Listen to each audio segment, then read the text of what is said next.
What is going on, all you Pokemon collecting maniacs out there? This is Ryan, the Pika Pika Papa, and before I get into the data and the how and the why, I've got to tell you that the results of this buying and selling strategy, if we had executed it in the Sword and Shield era when I started aggregating this information, it would have been incredible. I mean, I'm talking about huge gains. I'm talking about a high degree of certainty. I'm talking about a high degree of safety. Like, it is absolutely incredible to go ahead and kind of hindsight and rear view mirror this buying and selling strategy. Now, there's no guarantee that this is going to repeat itself in the future in the Scarlet and Violet era. And again, we're talking about buying the top 20 singles cards from every single set that has a booster box. So we're talking about buying and selling 240 cards. So the odds of being able to actually replicate this card for card is very small. But what it's intended to do, what the gist of this video is to show you that strong correlation between booster box price movement and single card price movement. And even though none of us out there are going to be buying and selling 240 singles cards one month and then selling them the very next month, you can use this to look at some cards that you really want to buy. You can use this for maybe chase cards or maybe top 5 cards. There's all kinds of applications for this because, again, at least in the Sword and Shield era and at least over the last couple years, this has been an incredible buying and selling strategy. Now, you see here, these are the top 20 singles cards in the booster box prices from the Sword and Shield era. If you watch this channel at all, I reference this all the time. I started keeping that data a couple years ago because what I really wanted to do was understand how the cards in the booster boxes moved at the end of the Sword and Shield era, because I knew there was going to be another generation, which is Scarlet and Violet, and I wanted to use how Sword and Shield moved to give me some idea of what Scarlet and Violet might do so that I could make the best informed decisions I could when it came to spending my hard-earned Poke dollars. So what we're going to be looking at today is a really cool buying and selling strategy. Again, this is hindsight. This is rear view. This is saying if we had started this in September of 2023, here's what the results would be. And I'm not saying it's going to replicate itself again, but it is a very fascinating pattern. What we have seen in Sword and Shield, and this is not for debate, this is it, we've seen this. What we've seen in Sword and Shield is that when booster boxes have an aggressive month-over-month growth, we traditionally see the next month the top 20 singles cards follow suit. So booster boxes have, at least in the Sword and Shield era, been the first one to make that jump, and then singles cards usually follow. So since I knew that to be true over the last couple years, I thought, what if we use that as a buying and selling trigger? What if we said, okay, listen, every time booster boxes go up, we're going to buy all of the top 20 singles cards in the same month that it goes up and then sell them the month after, because we know that the month after, we have seen time and time again that those top 20 singles cards appreciate in value. So that was where I started kind of my thought process in pulling this together. But then, as I traditionally do, I was like, well, I got to do more. I can't just do that view. So then I thought, what if we hold on to it for 2 months instead of 1 month? Like, what if we say, okay, instead of buying it this month and selling it the next month, we buy it this month when booster boxes tell us to buy, and then we hold it for 2 months and sell. And then, because I'm crazy and I just like to give myself too much work, I thought, well, what if we put a gate in here? Is there a way to lower the degree of risk? Is there a way to lower the frequency of these buys and sells? Is there a way to, make this even more fruitful in the long run? And I said, okay, what if we only make these purchases when booster box prices are up 5% or more month over month? And again, both of these strategies, actually all 4 of these strategies, are incredibly fruitful, but there are some that stand out far more than the others. And again, remember, this is just using hindsight, so I'm not saying Scarlet and Violet is going to do this, but the correlation is strong enough that I do think that I'm going to use this at least as part of my thought process and theories when I think of Scarlet and Violet prices moving forward. So as I said, those are the examples that we're going to go through. This is going to be a ton of fun, I promise. And again, the results are just lights out amazing. So if you get into this video, if you're having fun, if you find it interesting, listen, hit that subscribe button or give us a thumbs up. Those 2 small things go a long way in helping my small channel out. Obviously, we put a ton of work into everything we do here,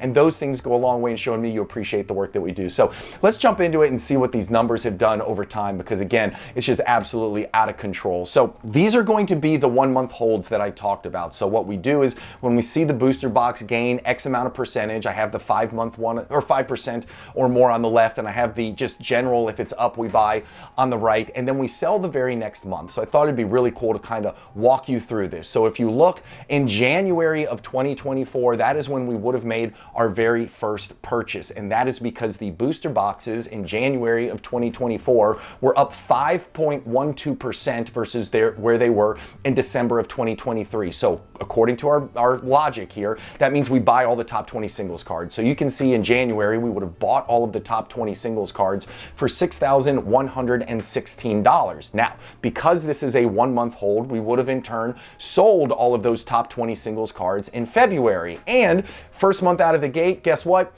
The theory doesn't work. Like, we're absolutely broke here. Not broke, we lost $32. But again, the top 20 singles cards actually went down from January to February. So we followed the pattern. Booster boxes were up 5.12%. In my mind, I'm like, okay, great time to buy. We bought them in the top 20 singles cards in January. We sold them in February, but they were down $32 or down 0.52%. However, if you start looking down the rest of that graph, you only see one more month where things were negative. There is a whole heck of a lot of green on this graph. So again, if you look in February, booster boxes were up 1.69%, or excuse me, 2.14%, right?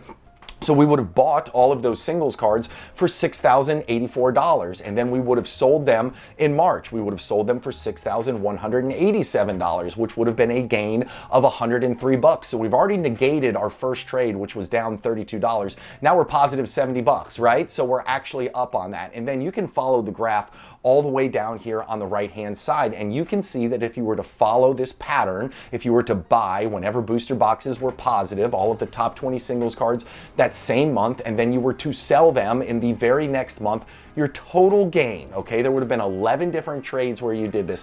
Your total gain over that period of time would have been $8,165, which is just absolutely insane. And remember, you're buying and selling this in theory every single month. So it's not like you have a carrying cost. You're not actually keeping these cards on hand. So you would actually, if you had just taken all of the money that you gained and put it under your mattress in a stack, you actually would have ended with no cards because you had to sell them, no cards, but you would have ended with $8,165. And then the average return on each one of those trades in this 1-month hold would have been 9.13%. There's only 2 months that were not positive month over month. So that, again, I mean, that is just incredibly powerful and incredibly strong correlation between booster box price movement and the way singles cards move the very next month. So on the left-hand side, what you can see right there is that's with the 5% gate. So my thought process there was, listen, I would rather make fewer trades, but ones that I feel like have a higher degree of safety. I talk about this all the time. Like, it might seem crazy because obviously I spend a lot of money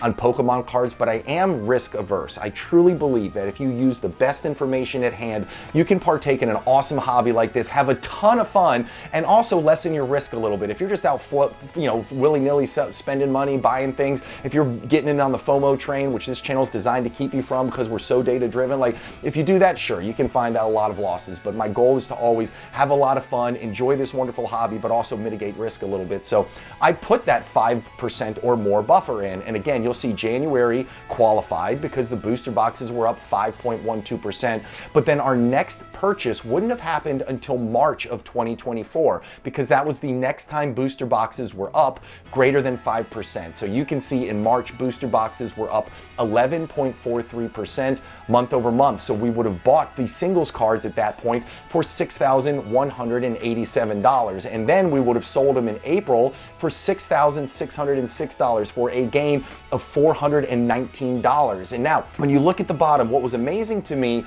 was how similar the total gain was. So you can see the total gain, you did 7 trades. So you did 4 less trades using the 5% gate, and you still came out with almost the exact same amount of total cash at the end of the day. And that's because you negated one of the biggest loss months, which was in July in the 1-month gate hold there on the right, where you lost almost $1,000. So looking at this 1-month thing right here, the greater than 5% gate seems to be the way that I would go. Sure, you missed out on over $100, which you would have done, but I don't want to mess with all of these trades. Again, I am a big believer in certainty, but no matter what, even just looking at this as a whole, even if you take all of that stuff out, like, how incredible is it to see this incredibly strong correlation between booster box prices and the way singles card prices move? Now, if you really want to get crazy with things, if you really want to see some absolutely ridiculous gains, take a look at what happens if we hold on to the top 20 singles cards for 2 months. So instead of just flipping them the very next month,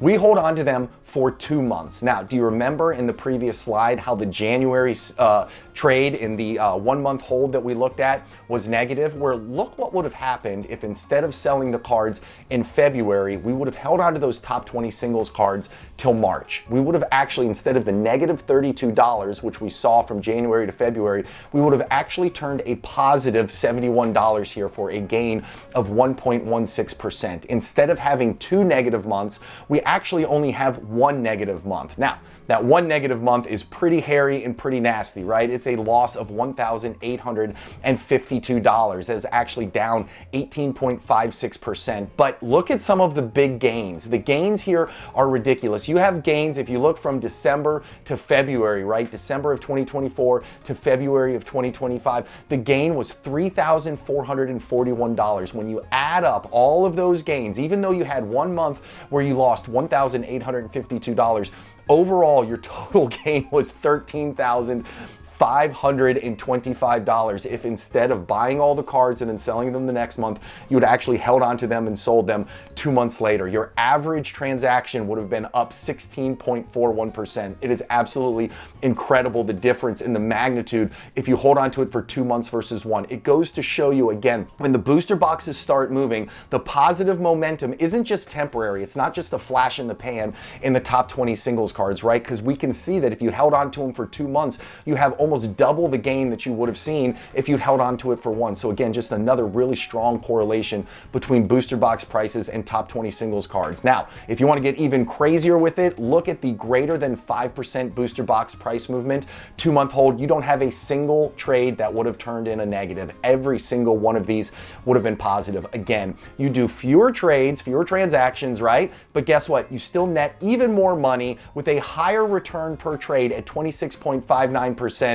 And not a single one is negative. It's just, to me, it's just absolutely wild. So whenever I see booster boxes that are going up greater than 5%, it gives me this signal now that, oh my gosh, I really need to look and see if there's any really cool singles cards that may be undervalued or maybe are hitting that support line we talk about a lot, because it could indicate a great buying opportunity if you're willing to hold it for a little while. So super cool information here. I know it's really data heavy and I know it's really in depth, and you know, normally I talk at 1,000,000 miles an hour, so I tried to slow it down here and really explain every single line item because this really tells a compelling and powerful story. Now, I am looking at averages of averages here. So what I wanted to do was I wanted to show you if you do an actual ROI, which is a return on investment, which is actually annualized. I thought if we look at that, this is how it would graph out, okay? So the blue and orange lines down there, those represent a 1 month hold. So you can see the 1 month hold down there, still really, really strong returns. But if you look at the green and red, that 2 month hold, look at how it just absolutely separates itself